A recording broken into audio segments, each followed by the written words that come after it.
The investments in mental health is not just in that area. If we do that well, it's an investment in the society, it's an investment in our economy, and it's also an investment for all those affected.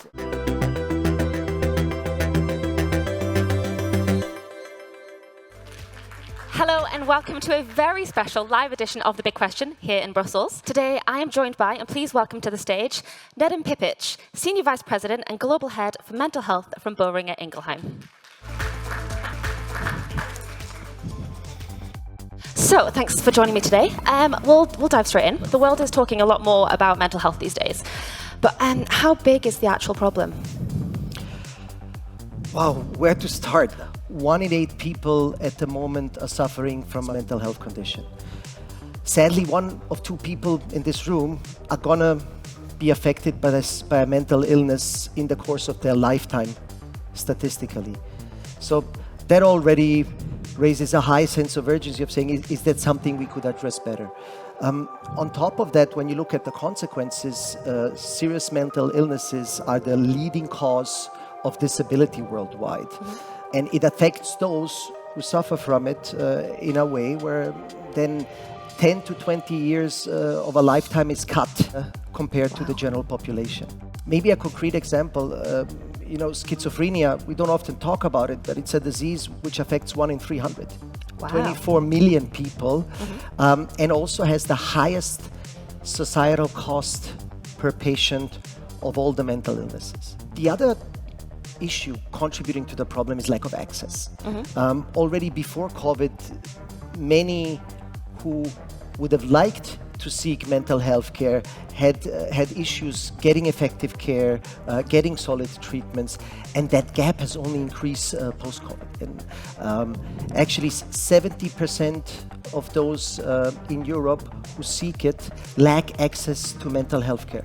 So now imagine if we had that same issue with cancer care, probably we would already have a national public health emergency.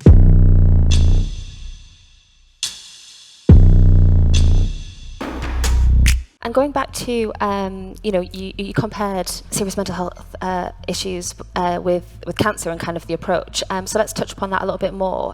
Thinking about physical illness versus mental illness, can you maybe compare that difference in the level of research and funding and access to support? Both the state healthcare system area, just as much in the industry area of research and development, there's a clear underinvestments and underrepresentation of mental health. Healthcare sometimes seems like the ugly brother, but mental health care within healthcare is maybe then the ugly child that nobody wants to address or talk about, which is shocking. If you look at the healthcare systems, while on the one hand the amount of those who need support for mental health issues is increasing, the healthcare systems are not adequately prioritizing it. In Europe, less than 2% of the healthcare budgets is actually being used to deliver mental health care. Again, comparing to cancer care, this is where 6% of the healthcare budget spending is being used to improve cancer care. So definitely a topic to be aware of. Thinking about the industry and the research and development, there's a clear lack of innovation, especially for serious mental illnesses.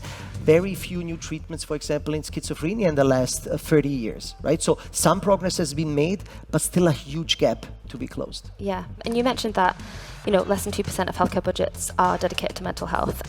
What do you think it should be in order to tackle the problem? So maybe to focus on 2 things which are so connected. We probably all see it, and by the way, coming from the UN General Assembly last week, the issues are very similar in developed or developing countries. The size of it might be different, but there's a clear under-resourcing in the delivery of mental health care services. There's a lack of personnel on the psychiatrist side, so healthcare professionals, nurses, psychologists.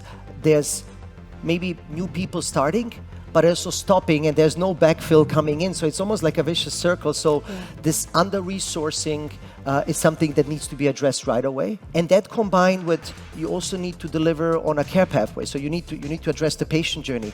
Care pathways in mental health are broken. We have issues with diagnosis, comes too late, lack of treatment or lack of effective treatment, or people don't dare to ask for it.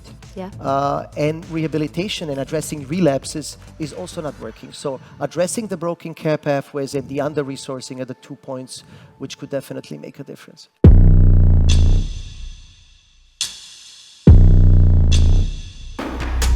I'm sure everyone in this audience would agree that, we all deserve a happy and healthy life, but maybe that's not always necessarily how the world works. And so, is there a business case? I guess the big question here is, can we afford not to solve the mental health crisis?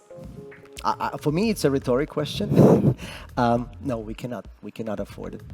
We cannot stand still. I hope everybody agrees is good mental health is truly essential to a well-functioning society. So some action needs to be taken now, maybe to look at it from a global perspective. Mental health illnesses and the conditions that are challenging so many around the world have an economy burden globally of around $2.5 trillion. That is going to almost triple by 2030 to $6 trillion. And I know it sounds like a big number, but to put it into perspective, 6 trillion, that's larger than the size of Germany's GDP. That's 1/3 of China's economy. So sometimes, and this is why I get goosebumps when I talk about it, because why are we not addressing that, right? And maybe as a takeaway, the investments in mental health is not just in that area. If we do that well, it's an investment in the society, it's an investment in our economy, and it's also an investment for all those affected and their loved ones, the caregivers, so all the individuals could benefit from that. Yeah. And why do you think currently mental health is so underfunded? So maybe on the why, maybe let me connect it to the actions to be taken. Right, so there's three areas: policymaking, as we already mentioned, the needed investments to drive the change, and the third one, definitely still a lot of education that needs to be done. So maybe that also explains the why. It's the lack of those. Let's start with the first one on the policymaking, policy shaping side.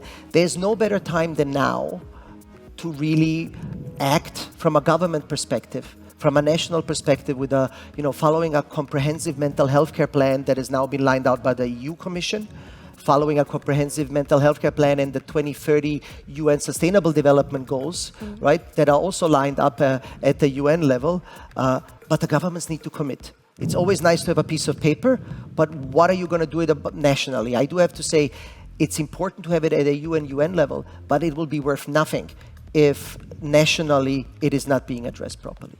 Investment. So investment requiring change. I do want to again re-stress, that we are talking about a domestic gap of around $200 billion that would be needed to close, that there was the estimation in the latest research to really close this underinvestments, at least to a decent level. So again, focus is key because we will not get to 200 billion now. Yep. Lack of resources to address that, the under-resourcing of healthcare professionals, and really, again, to address the patient journey, to help repair those care pathways, to truly help those who live the experience. Lastly, on the education side, we need to create more acceptance, a better understanding for all of the people living with the experience of having a serious mental illness. And that actually means putting their lived experience at the center of everything we do. Share real-life stories. Yeah. Use the World Mental Health Day on October 10th to actually expose those stories. So many would like to share it. We need to let them. That will create understanding, acceptance, empathy, and also hopefully help them lead the lives that they want, get jobs, keep their jobs. So I think a lot of topics that we can do better towards a more inclusive society in this case.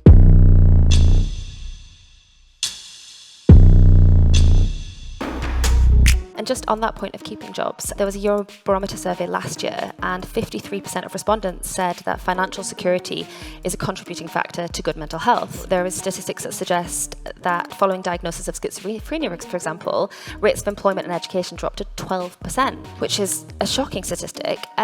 So, what needs to be done to keep people happy, healthy, and employed? Maybe then let me pick up the point of the lack of innovation, because as you mentioned, schizophrenia is a very good example. There's just been almost no new therapies in the last 20 to 30 years. And that's an issue. So how do you help those in need to actually be able to function better in daily life, right? How do you make sure that they can do everyday activities? Because on that example, that's exactly what was mentioned, to go shopping, to be able to cook, to be able to follow on with their education and keep and execute on a job on a daily basis. And I think that innovation part is so crucial, of also getting new treatments. Working at a pharmaceutical company, obviously that's something we need and are committed to. But also, to be honest, the lack of innovation was also driven by it's very hard to succeed in mental health when it comes to clinical development, which is harder to execute. Endpoints are not always clear, so the probability of success for new treatments is lower than in many of the other therapeutic areas. So this is something that we all need to commit to, including us at Boehringer, to make sure that we can deliver on that. But it's also something that will take time, and we will take a lot of learnings along the way until we truly have something that will help patients out there. Yeah, absolutely. And on that note, unfortunately, I would love to sit and chat to you all day, but it's all we have time for. But thank you so much for joining me today on this live episode of The Big Question, and thank you so much for your fascinating insights. Thank you, Nedim Pipic, everyone.